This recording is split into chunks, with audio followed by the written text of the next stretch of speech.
El universo mecánico.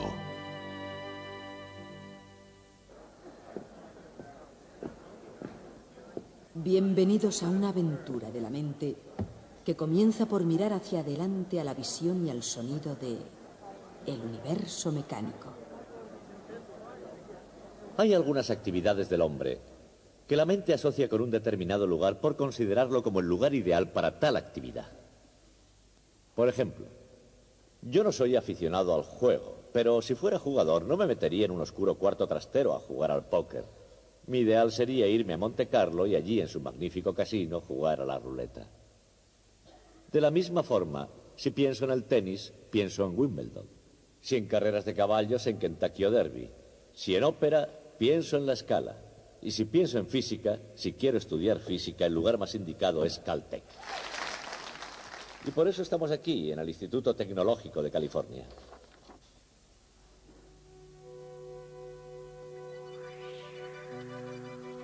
Hay una rama de la ciencia, llamada cosmología, que tiene que ver con el pasado, el presente y el futuro del universo, como un todo.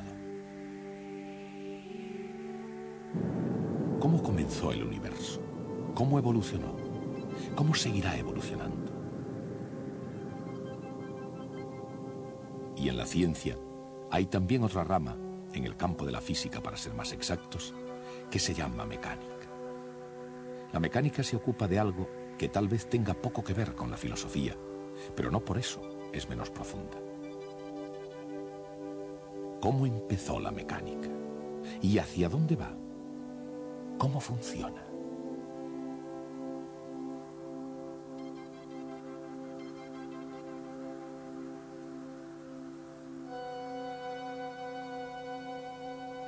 Desde la más pequeña partícula hasta el más grande racimo de galaxias, ¿qué es lo que mantiene a todo en movimiento? Acelerando, decelerando, cambiando de dirección o marchando recto hacia adelante. ¿Por qué el comportamiento de las cosas es como es? Tanto si se trata de un sólido como de un líquido, o de un gas, o de una invisible y enigmática fuerza. Exactamente, ¿cómo influyen entre sí y por qué? Todas estas preguntas, desde la más simple a la más complicada, no han surgido recientemente. Existían ya desde que hubo hombres para poder planteárselas.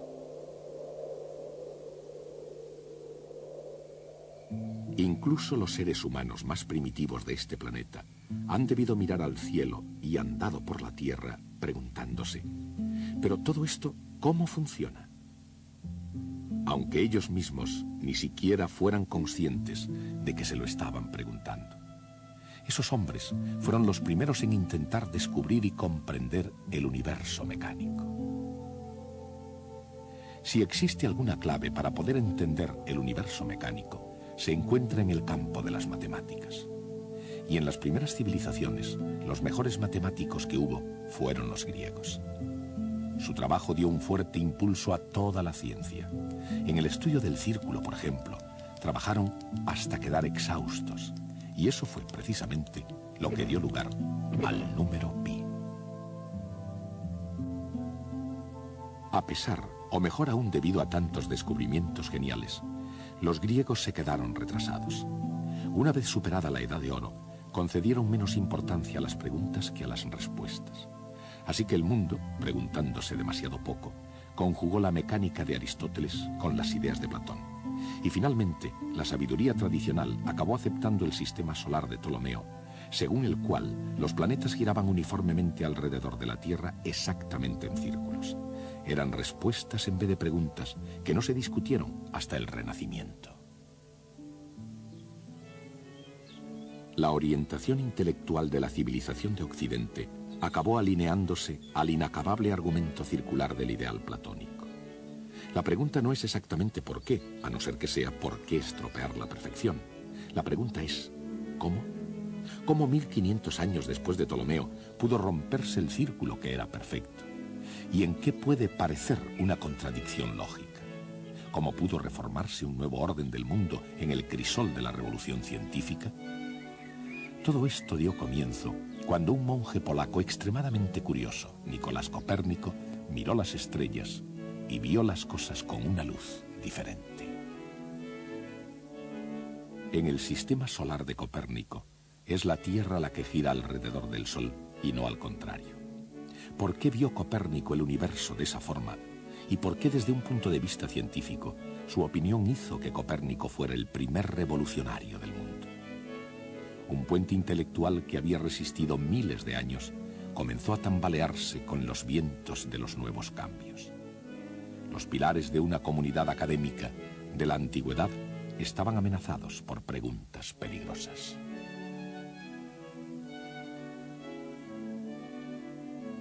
Y nadie mejor preparado para llenar aquel vacío intelectual que Galileo Galilei. Aunque el pensamiento aristotélico aún era regla para el mundo del Renacimiento italiano, Galileo Galilei fue la excepción a la regla.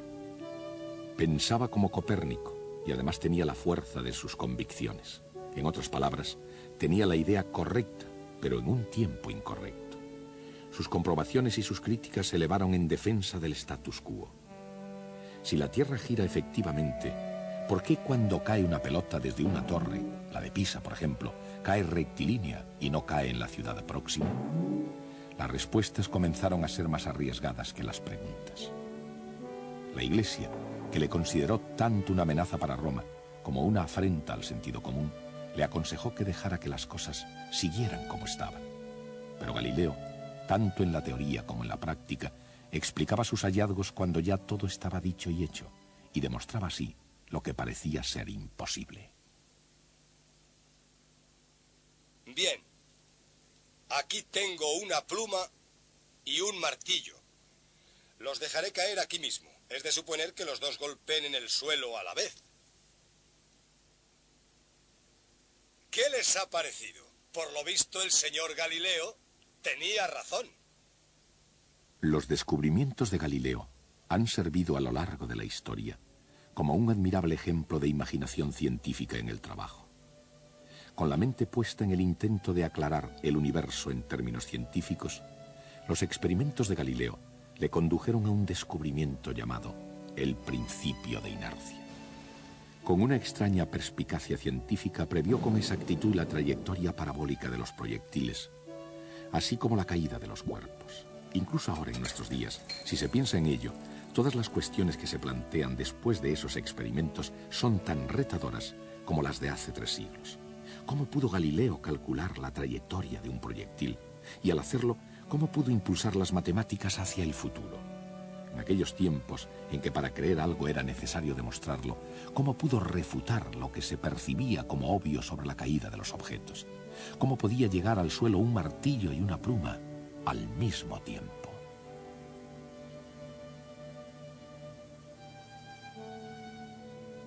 Cuando en 1633 Galileo cayó en desgracia, ¿por qué todo el asunto del universo se había convertido en una gran preocupación para todos?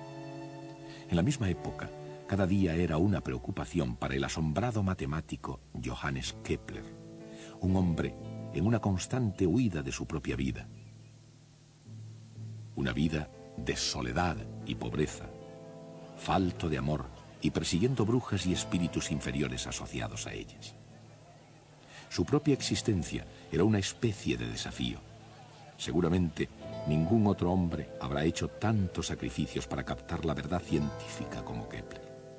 Pero, por otra parte, ningún descubrimiento humano pudo demostrar tanto su verdad como las leyes de Kepler. Las leyes de las elipses, la ley de las áreas iguales, y la tercera ley de Kepler, la ley del movimiento de los planetas, la ley de la armonía. Kepler se introdujo en la cámara secreta del cosmos con sus leyes del movimiento planetario como llave. Sin embargo, al haber explicado más bien el cómo que el por qué funciona el sistema solar, tuvo que quedar relegado a permanecer en el umbral del universo mecánico. Había llegado el momento en el que algún otro diese el paso final. Isaac Newton siguió este mismo camino que llevaba directamente a considerar la Luna a causa de las decisivas preguntas de su hijo. ¿Por qué cae una manzana? Si una manzana cae, ¿por qué no cae la luna? Si la manzana y la luna caen por una misma razón, ¿por qué no cae la luna estrellándose contra la Tierra?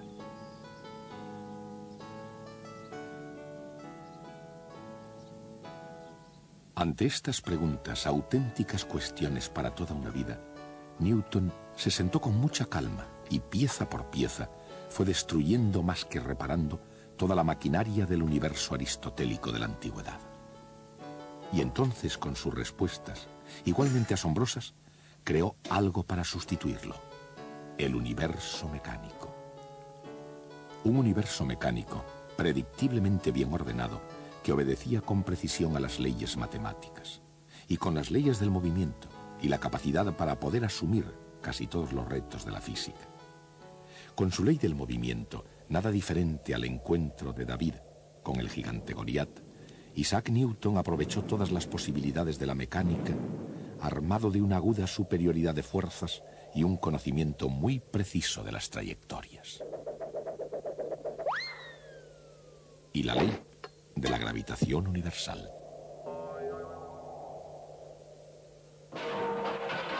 Newton llegó a ser un experto más que cualquier otro ser humano antes que él.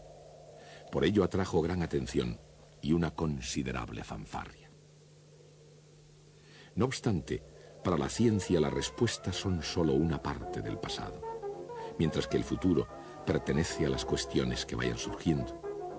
Lo cual quiere decir que incluso las leyes de Newton solo fueron un comienzo en la dirección correcta. Por ejemplo, en los tiempos actuales se puede dirigir un proyectil con precisión matemática. ¿Cómo se hace eso? Parte de la respuesta es un instrumento llamado giróscopo. ¿Y cómo funciona? Y en el conjunto del universo mecánico, ¿por qué una rueda de bicicleta incluso es una especie de giróscopo? El momento angular es la clave de la respuesta. Pero, ¿qué es el momento angular? ¿Por qué es de vital importancia en el universo? Desde el borde cortante de la más lejana galaxia a los remolinos de agua que vemos en la bañera familiar, el momento angular mueve todo en círculos. Entre otras cosas, ese movimiento en círculos nos sirve para ir bien de hora. Y pocas cosas nos gobiernan hoy en día con tanta regularidad como la mecánica del tiempo.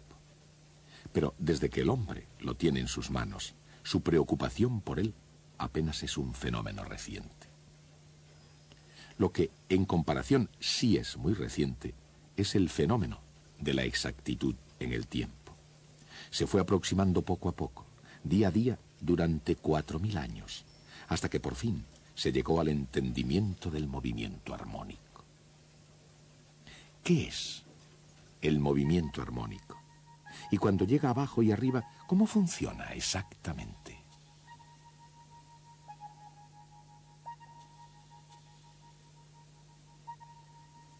Y yendo al círculo completo del universo mecánico, ¿cómo se relaciona con el movimiento circular?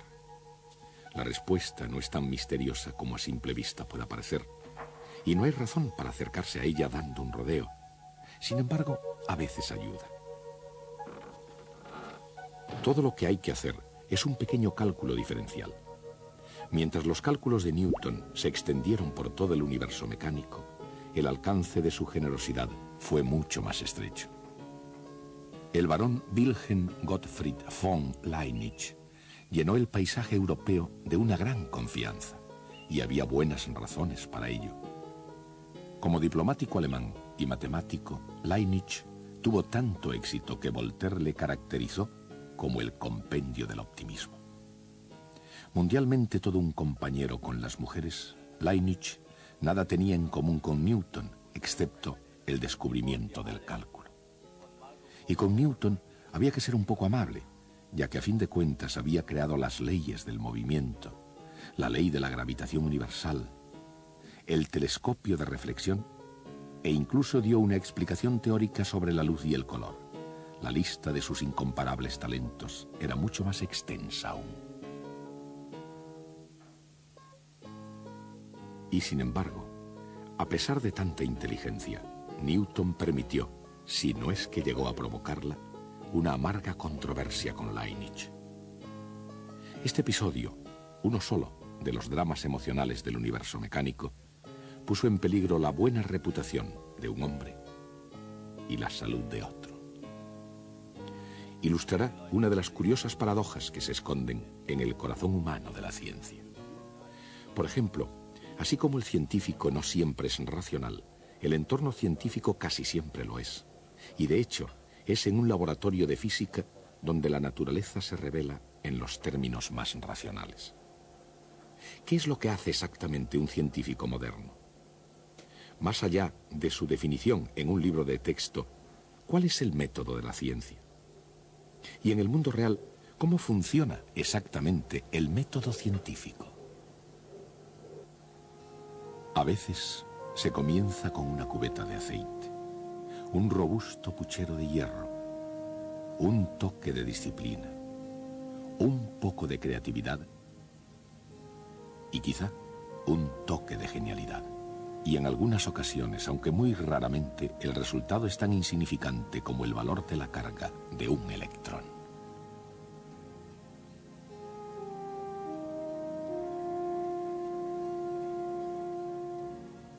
¿Quién fue este físico y de qué medio se pudo servir para llegar a ser uno de los hombres más famosos de la historia de la ciencia? En el pasado, presente y futuro, los físicos están siempre fascinados por los misterios de la naturaleza. Por ejemplo, por la naturaleza misteriosa de la luz. Luz. Solo poder captar esa idea ha sido algo tan difícil como entender la casi incomprensible inmensidad del universo. La velocidad de la luz ha sido aún más difícil de entender. ¿Por qué tiene un valor específico? ¿Por qué se le llama constante fundamental? Y exactamente, ¿qué es una constante fundamental en la naturaleza? Henry Cavendish conoció la respuesta al medir la constante universal de la gravitación de Newton. Para medirla, Cavendish no solo pesó el extenso imperio británico, él pesó todo el planeta. ¿Cómo pudo hacer eso? Sin duda alguna, no fue jugando al billar.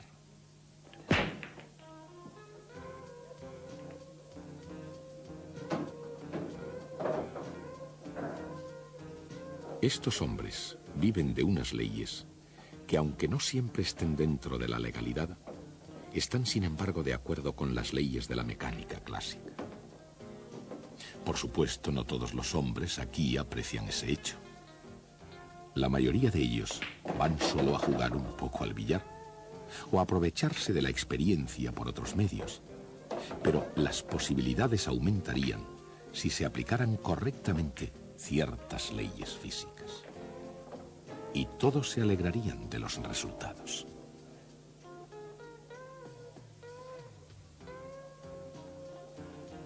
Los efectos dependen de la ley de conservación del momento, que al igual que el juego de billar, tuvo su origen en Francia. A principios del siglo XVII, René Descartes crecía en su amor por las matemáticas considerándolas una criatura de Dios. Como filósofo, buscó una explicación a todos los fenómenos en el mundo. En ese proceso, Descartes no solo concibió la conservación del momento, sino que además descubrió la geometría analítica, y con tal descubrimiento cambió para siempre el campo de la matemática. ¿Y cómo pueden los grandes investigadores científicos acercarse a un terreno desconocido?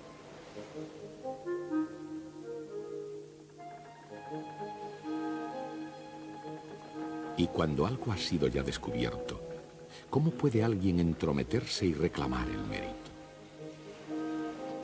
En el campo de la ciencia, desde la electricidad a la mecánica, muchas veces se ha dado el mérito no al primero que hizo un gran descubrimiento, sino al último. Probablemente algo así le ocurrió a James Prescott Joule, que no fue el primero en investigar en el campo de la conservación de la energía. Pudo muy bien haber sido el noveno científico que llegó a la ley de la conservación de la energía. Pero fue Joule, como Cristóbal Colón, quien obtuvo la fama. ¿Por qué? En el gran conjunto de cosas, ¿eso qué importa? El gran almacén del cosmos tiene hoy en día en sus estanterías tanta energía como el primer día en que las ventanillas del universo se abrieron para empezar a despachar sus asuntos. Por otra parte, si nunca se pierde la energía, ¿por qué se cansan los músculos? ¿Y por qué caen las masas? La energía mecánica, así como todo ejercicio en general, tiene mucho que ver con velocidad y posición.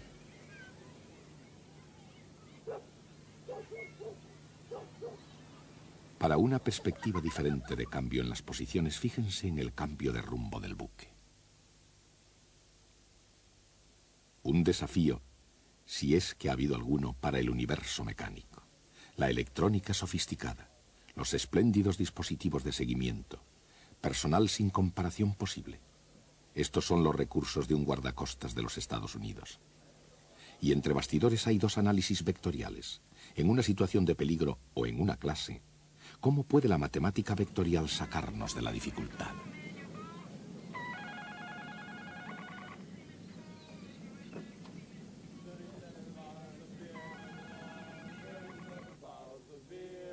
En el serio mundo de la ciencia, la matemática vectorial puede hacer milagros. Así es que la pregunta no sería si puede sacarnos de una dificultad, sino si tiene que hacerlo. Por otra parte, ¿es esto música? ¿O se trata de una grabación en cinta Memorex? Un anuncio comercial ilustra tanto una reproducción excelente como un fenómeno físico de resonancia. ¿Pero qué es la resonancia? ¿Y cómo son sus muchas formas oídas por todo el universo mecánico? ¿Cómo puede una simple voz humana, aunque sea tan potente como la de Ella Fitzgerald, producir tan demoledores efectos? Y en la inmensa atmósfera del universo mecánico, ¿cuáles son otras formas de sonido y de violencia? Estos tres hombres emprendieron un viaje que superó al de cualquier explorador de la Tierra desde que se iniciaron los primeros pasos hacia lo desconocido. Pero su destino había sido previamente determinado por ingenieros, científicos, técnicos, visionarios, investigadores y pilotos de prueba. Y estaban dotados de magníficos planos y del mejor equipo. Pero como el cohete mismo, surgió una pregunta inminente. ¿Cómo es posible ir desde aquí hasta allí? Históricamente hablando, los cohetes espaciales no van a ninguna parte si detrás de ellos no hay un estudiado plan.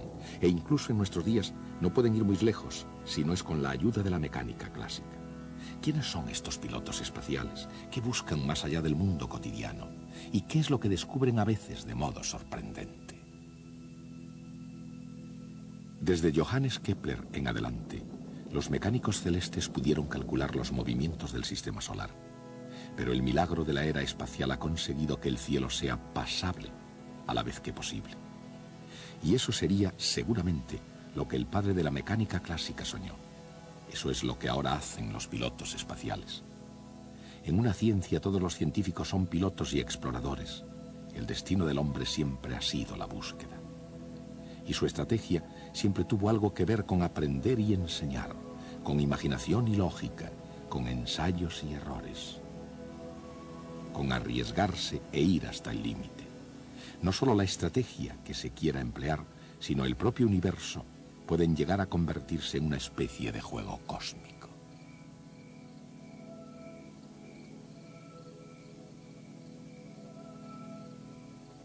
A lo largo de los años ha habido una larga lista de grandes jugadores. Algunos de ellos jugando según las reglas y otros por libre, pero todos ellos compartiendo una necesidad común. Ellos tenían que jugar en serio. Se ha jugado durante mucho tiempo y en cierto sentido, este juego nunca acabará. En mi opinión, nuestra asignatura, la mecánica clásica, forma parte del más importante descubrimiento en la historia de la humanidad. Antes, la visión que nosotros teníamos del universo era la misma que habíamos heredado de los antiguos griegos, especialmente de Platón y Aristóteles. Las esferas de cristal de los cielos eran inmutables, serenas, eternas y perfectas. Y solo aquí abajo, en este mundo inferior, había confusión, decadencia, desorden y muerte. Era una visión destinada a ponernos en nuestro sitio.